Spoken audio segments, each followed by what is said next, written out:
శ్రీవారిని దర్శించుకున్న AP BJP అధ్యక్షుడు మాధవ్ దేశ ప్రజలందరిపై స్వామివారి కృపా కటాక్షాలు ఉండాలని ప్రార్థించారు.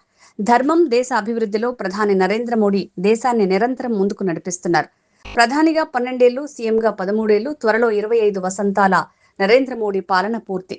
ప్రపంచంలోనే మన దేశం అగ్రగామిగా నిలవాలని, విశ్వగురు స్థానానికి చేరాలని స్వామివారిని ఆకాంక్షించారు.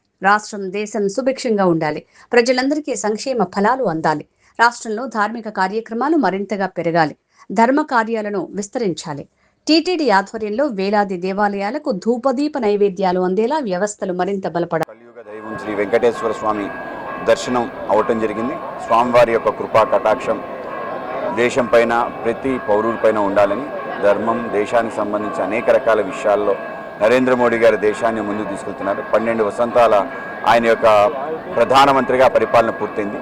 త్వరలో 25 సంవత్సరాలు, అంటే ముఖ్యమంత్రిగా 13 సంవత్సరాలు, ప్రధానమంత్రిగా 12 సంవత్సరాలు, 25 సంవత్సరాలు పూర్తవుతున్న సందర్భం కనుక దేశం ప్రపంచంలో అగ్రగామి దేశంగా అవ్వాలని, ఒక ఏదైతే విశ్వగురు స్థానం ఉందో ఆ స్థానానికి రావాలని చెప్పి స్వామివారు కోరుకుంటాం.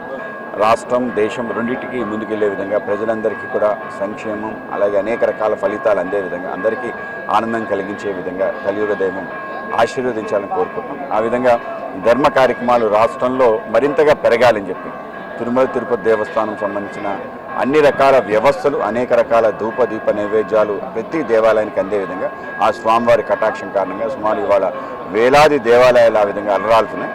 అవి మరింతగా పెరగాలని చెప్పి, ధర్మ కార్యాన్ని మరింత విస్తరించాలని చెప్పి మేము కోరుకుంటున్నాం.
బాగుందా?